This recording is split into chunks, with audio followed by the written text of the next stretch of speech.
All right, let's move on to Barcelona because obviously last week we talked about Valverde. Jules and I are huge Valverde fans, as you know. I just thought which of the two Valverdes are we talking about now? This was Valverde's name. No, I'm talking about the Valverde. Was he the cyclist or something? There's a cyclist who's very good. Yeah, it's him, isn't it? That's what we're no. We're talking about Barcelona's Valverde, of course.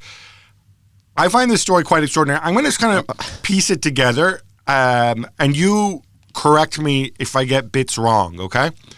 So, Barcelona get together, and they decide, obviously this dude's not going to do it for us next year. Maybe let's go and have a chat to Xavi, work with Guardiola, blah, blah, blah, which in itself is slightly surprising because I think Xavi was seen as somebody who's more of a Laporta guy. He's an opposition figure, definitely. Yeah, than Bartomeu, but whatever. So they dispatch Oscar Grau and Eric Abidal, Grau is some sort of suit at the club, and Abidal is the sporting director. And they travel to Qatar, which is where Xavi lives.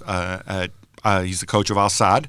And somehow this news leaks. When they kind of catch them red-handed in Qatar, they're like, oh, no, we're here to see Ousmane Dembele, right?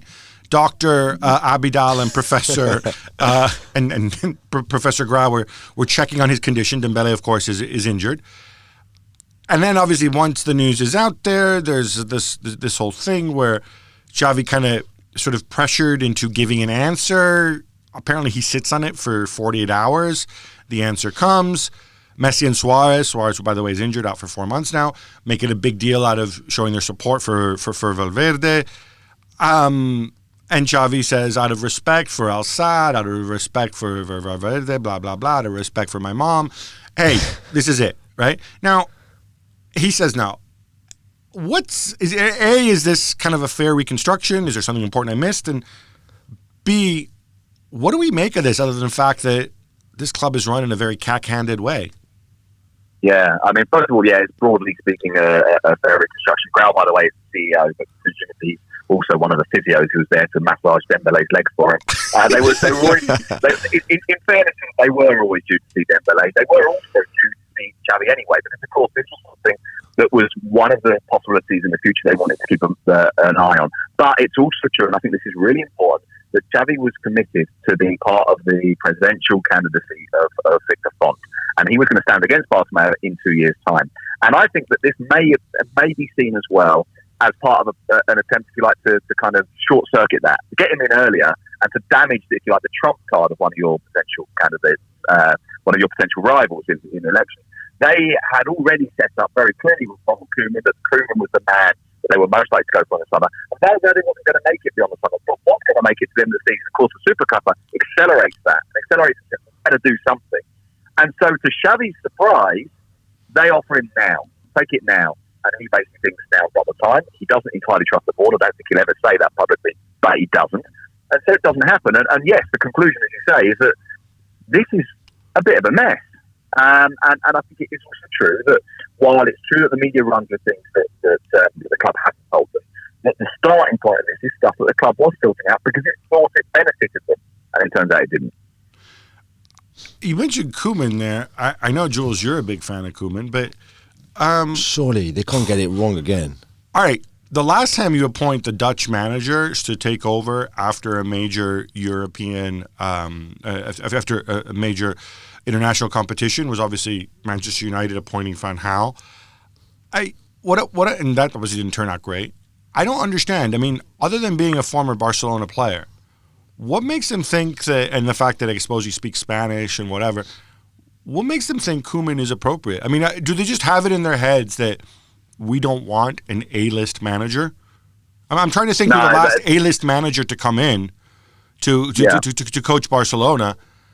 I mean, well, not even Guardiola is, because of course he becomes an A-list manager. Yeah, he became one, Yeah. Well, I'll tell you what Koeman is. It's very simple. Koeman scores the winning goal when they win the European Cup in '92. And he's Dutch. I genuinely don't... we're talking about this Barcelona. We're talking about the idea of what you're selling, the image of what you're selling. And Barca, that phrase again, which I'm sure irritates you because it irritates just about everyone. That phrase is Barca DNA. Koeman is Barca DNA. Only I don't think he is. But this is a board that doesn't really understand that. I don't think. We should send him like Everton's highlights of the season when he was there. Exactly. Yeah. So what happens now? The next time Grau and Abidal saw Valverde, that must have been well awkward. So that again, I missed that last. I said the next time that Abidal and Grau saw Valverde somewhere at the Camp Nou or at the training ground or whatever, that must have been well awkward. That's going to be this morning, almost exactly as we're talking. Valverde's due to take a training session, so I'll be like, "Hello, who are you?" He's that guy we tried to sack, and we haven't yet done it yet. Well, not even tried to sack. Of course, they would love him to walk away, but he's not stupid. He's not going to walk away. If they want him out, they're going to have to sack him, and they're going to have to pay him. I got to ask. How likely it is, Sid, that he's not in charge of the next La Liga match? So Javier Pimenta... I think it's pretty likely. Bear in mind they've got a week to sort this out, so I think it's pretty likely, yeah. All right, I got to ask about this because I even fed the line from somebody who is Bartomeu's mate that actually Valverde is the right guy for the job because Messi's there and Messi's so important and Messi loves Valverde. And look at all the nice things Messi says about Valverde. Is that over-egging it a little bit? Would Messi... Is it just a... the line that Valverde is... that Valverde is somehow more pliable when it comes to Messi, and so therefore Messi wants Valverde to stick around rather than a guy like Xavi who, was his teammate, might have to manage Messi's decline should it ever come. Is that something to buy into, or is that just nonsense coming from a Bartomeu stooge?